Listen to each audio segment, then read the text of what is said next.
배가 차가운 사람 원인과 아랫배가 차가울 때 증상에 대해서 알아보도록 하겠습니다. 이해를 돕기 위하여 A씨의 예를 들어보겠습니다. 50대 여성인 A씨는 배하고 엉덩이가 너무 차갑습니다. 찬바람이 계속 들어오는 느낌을 받습니다.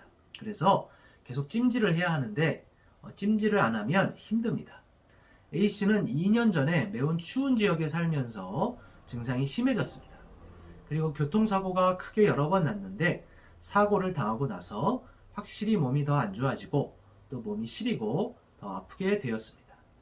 추위가 오면 몸이 너무 아팠습니다. 또 A씨는 평소에 위와 장이 좋지 않은 편입니다. 이렇게 배가 시리고 차가운 증상을 크게 두 가지 정도의 관점에서 원인과 처방을 생각해 볼 수 있습니다. 첫 번째, 위장의 문제, 또 식적과 담적입니다. 자주 체하고 소화불량이 오래되면 위와 장의 음식 독소가 쌓이고 식적과 담적이 심해지며 배가 차가워지고 몸이 차가워지는 중요한 원인이 될 수 있습니다. 몸의 가운데에 해당하는 위장, 소화기에 문제가 생기면 상체와 하체의 순환에 문제가 생겨서 상체로는 열이 많아지고 하체는 잘 차가워집니다. 실제로 체하게 되면 손발이 차가워지는 경험을 한 분들도 계실 겁니다. 이렇듯 위장의 소통은 손발이 차가워지는 것, 하체가 차가워지는 것과 중요한 연관이 있습니다. 하체가 차가워지면 소변을 자주 보거나 설사를 할 수 있습니다.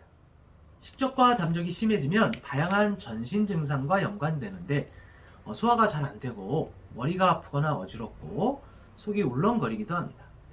뒷목과 어깨가 많이 아프고 가슴이 두근거리고 또 불안하거나 잠을 잘 못 자기도 합니다.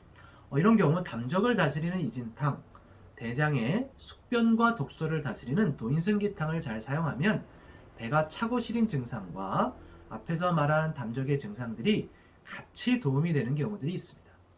두 번째, 비장과 신장이 허한, 즉 약하고 차가운 것입니다. 신장과 비장이 허한하면 추위를 잘 타고 손발이 차가워집니다. 또 배가 차가워지고 소변을 자주 보며 찬 음식에 탈이 잘 납니다. 이런 경우 비장과 신장의 양기를 보호하는 개강양이탕이나 팔미쥐향탕을 사용할 수 있습니다. 마지막으로 강조할 것은 식습관인데요. 앞에서 말한 것처럼 배가 찬 것에 있어서 위와 장이 중요한 역할을 합니다. 식사 시간이 일정하지 않고 불규칙한 것, 밤에 야식을 먹거나 과식을 하는 것, 식사를 너무 빨리 하는 습관 등이 식적과 담적을 만드는 주요한 원인이 됩니다.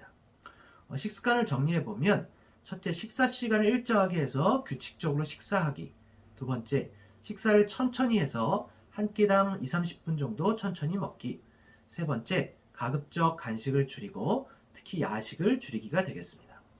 마지막으로 반신욕을 해서 배가 차고 하체가 찬 것에 큰 도움이 되는 경우도 있겠습니다.